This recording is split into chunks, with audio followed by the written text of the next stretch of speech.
Nandru Pirandaravara, it just means the world is one. All the people are my kinsmen. The Indo-Pacific is the most culturally and economically dynamic region in the world.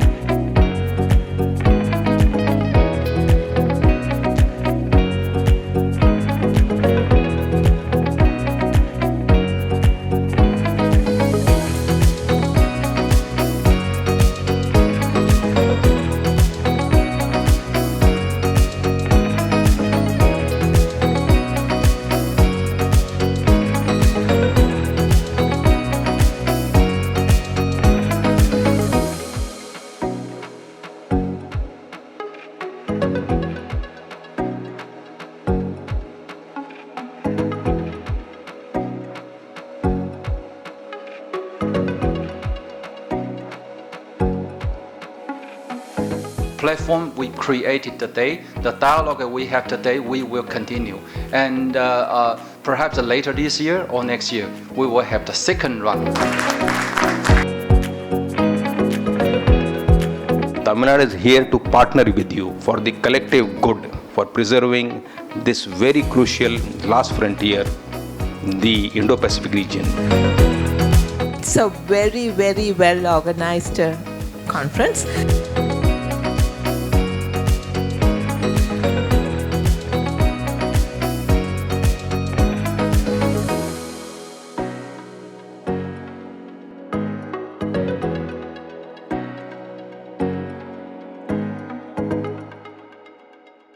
Marshal Madheshwaran, Ambassador Gar, Ambassador Kareeb, distinguished delegates of the Taipei Cultural Economic Forum, distinguished delegates and dear friends. Air Marshal set the context and the tone in his opening remarks with a quote from Charles Dickens. This is the best of the times, the worst of the times. Friends, we live in a VUCA world, volatile, uncertain, complex and ambiguous, which calls for deeper engagement, deeper participation by all the stakeholders. With these words, I wish you all a very warm welcome. I will divide my address in two parts. First, on the industrial economic potential of Tamil Nadu, since Ambassador Gary is there, and second part on the marine economy and the blue economy. Since I have worked very closely as a part of my career in the bureaucracy, I worked with the Director of Fisheries Bay of Bengal program. I was with the TNAB, worked very closely with the alternate forms of energy, RE energy, offshore wind, tidal energy. I was the Forest Secretary, Environment Secretary, where I was part of a delegate of the COP15 Paris talks, where I made a presentation on sinking islands in the Gulf of Mannar. And finally, as the Rural Development Secretary, I have handled the post-tsunami livelihood project, which is funded by IFAD and FAO for sustainable livelihood of the marine communities. Friends, first part. Presently, I am the CEO of the Tamil Nadu Industrial Investment Corporation, which is the growth catalyst of the Tamil Nadu economy. It is guided with the twin principles of making India self-reliant, the clarion call of the Honorable Prime Minister of India. And the second principle is the clarion call again of the Honorable Chief Minister of Tamil Nadu to make Tamil Nadu economy a $1 trillion economy by 2030. Tamil Nadu's economy is the growth engine of Indian economy. We have the most established and diversified industrial base in the Indian Union. The urbanization of Tamil Nadu is 51%, the most urbanized state.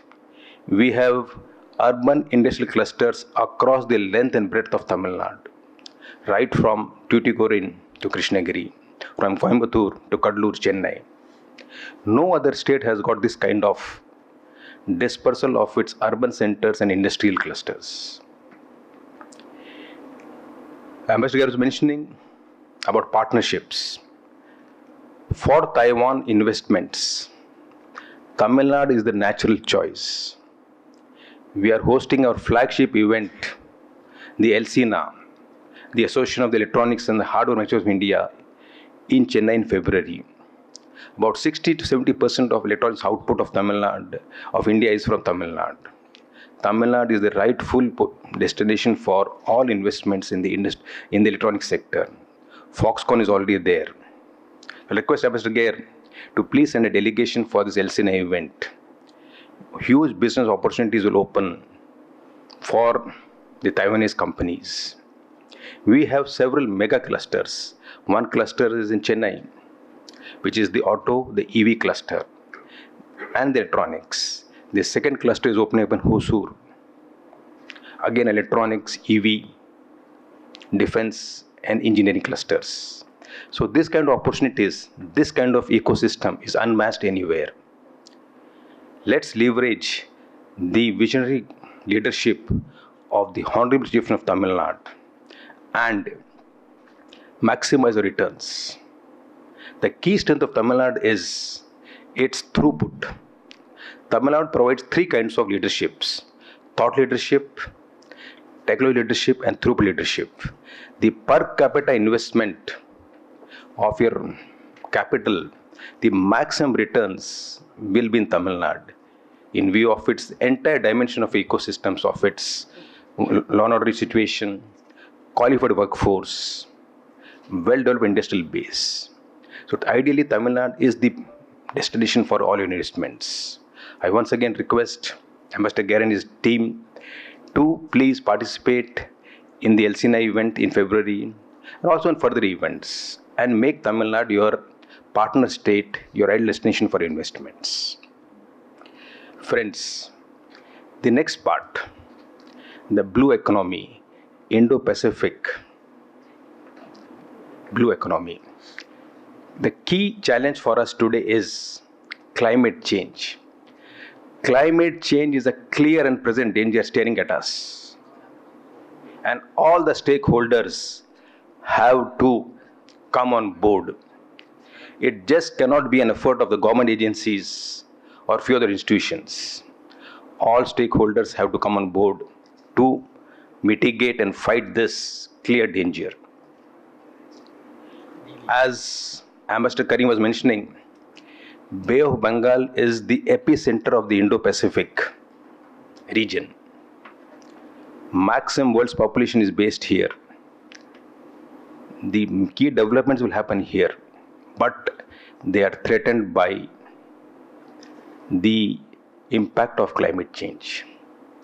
As the Commissioner of Fisheries, Government of Tamil Nadu, I worked very closely with the Bay of Bengal program and the 10 member states. The key challenge is equity, sustainability, and partnerships. These resources are limited. So how do we ensure that we have equitable distribution of the resources among the member states in a sustainable manner?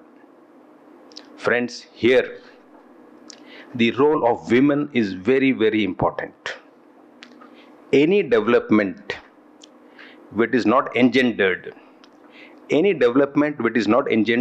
is endangered. We have to give the leading role to the women. Their innate wisdom is in harmony with nature, is in harmony with the dynamics of nature for preserving nature in a sustainable manner. Tamil Nadu is the leading state where the self-help movement originated here. And today Tamil provides thought leadership and guidance to other states in establishing the self-help groups. It's no surprise that seeing the importance of the women in the rural economy, in sustainability, our Honorable Minister, Chief Minister has made Honorable Shri Udayanidhi Stalin in charge of women empowerment and women development as part of his portfolio. This is the kind of importance Tamil Nadu gives for women empowerment and women development. As part of the post-tsunami livelihood project, as the Rural Development Secretary of Tamil Nadu, we have worked with the local communities. The key is, how do we enhance their livelihoods? How do we give them alternative occupations? They are all being impacted by rising sea levels, depletion of the catches, depletion of the mangroves. Their traditional livelihoods are threatened. So how do you give them low technology of interventions and alternate options where they have sustainable livelihood options in which women through the self-help groups, through the community-based organizations play a very, very crucial role. I also worked very closely with the National Institute of Ocean Technology based in Chennai. We have mapped the entire coast of Tamil Nadu. Tamil Nadu has got the second largest coastline after Gujarat in India. It is a major maritime state. We have mapped the entire coastline, mapped those cells which are prone to sea erosion, which are prone to rising sea levels. And we have to set up corrective mechanisms in place by taking the community on board. Ambassador Karim mentioned very specifically that the blue economy, the oceans are the last frontiers. We have already exploited our green, the forests, the land frontiers. If we want to leave a bright future for our future generations, then we have to be very, very careful in how we engage with this last frontier, the blue frontier. Sustainability is the key. Mangroves were the traditional systems that sustain those coastal zones, coastlines. Sadly, they've been depleting. And mangroves are the best carbon sinks per capita. They are also the best source of oxygen. As Ambassador Karim mentioned, Sundarbans is crying out for attention, for a strategy, for its management and sustainability. So coastal economy, and in particular the role of the communities, is very, very crucial. There is lot of native intelligence, there is lot of native wisdom with the communities, which we all collectively must participate with them and harness that wisdom. In the Paris COP15, I had made a presentation about how to save sinking islands in the Gulf of Mannar. There are about 25-30 islands are there that are sinking. And with leading NGOs, we had found an option in which we can intervene and save those sinking islands from sinking further. The little islands of the Indo-Pacific, the island states, we are all at risk of rising sea levels. It's something which collectively we have to share our experience, our knowledge, our technology options with us for saving these islands. The government of Tamil Nadu, Department of Fisheries, is very happy to share with the member states and the participants on what interventions they have done for saving these islands. Ambassador Ger mentioned about tourism. Tourism has to be encouraged, sustainable tourism, in which we have to go for immersive tourism. Today's tourist doesn't want to stay in big capital cities, in concrete 5-star hotels.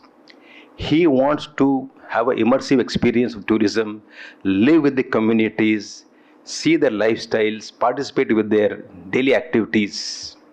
He wants to go and tell a story back of immersive tourism. This is where the coastal communities can come together in terms of low cost homestay tourism. What do the tourists want? Good linen, clean water, hygienic food. And through self-help groups along the entire Bay of Bengal nation states, collectively we can promote this immersive tourism, which will be a good income source. Also will encourage the communities and the tourists towards the message of conservation and sustainability. Friends, coming to the renewable energy. This is part of my experience as a bureaucrat in Tamil Nadu. I was fortunate to have served for nearly 36 years. This is my 37th year as the chairman of the electricity board, the power utility, We used to work very closely with a lot of technocrats.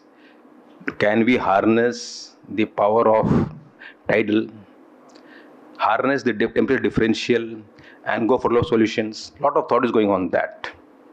Tamil Nadu is blessed by nature. We have India's highest potential for wind, both onshore and offshore. Onshore along the Western Ghats, the wind velocity, the per megawatt installation output, the PLF, the plant load factor is highest here. Now a lot of work is also started on the offshore wind installations along the Tuticorin coast, the Ramnad coast. Tamil Nadu is also very blessed by nature for the solar. So this combination of solar, wind, it's also got a very good potential pumped storage along the Western Ghats. So these unique advantages of the state will make Tamil Nadu a leader in RE. India has committed during the Glasgow COP for net zero by 2070. Collectively, we all have to come on board on this and make whatever small contributions we can make.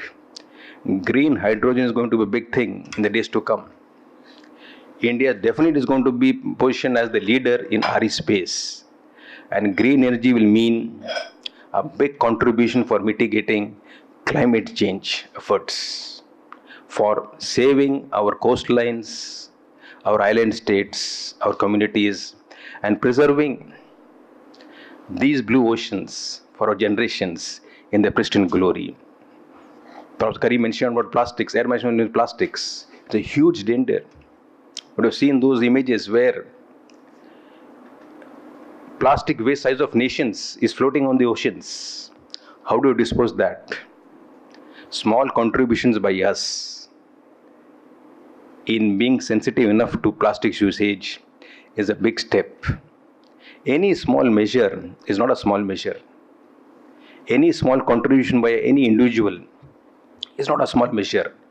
These small steps will go a long way in collective effort for our efforts for mitigating change. Tamil Nadu has got a state action plan on climate change. It's got a green climate fund, one of the pioneering states. So these kind of thought leaderships of Tamil Nadu are very pioneering steps. What Tamil Nadu does today, the rest of India follows tomorrow. So friends, it is indeed a pleasure to be part of these deliberations. In fact, I would prefer had Ambassador Karim mentioned in more depth. Tremendous wisdom and knowledge was there in his presentation. I hope he is there rest of the day and he shares his knowledge with all of you. Yes.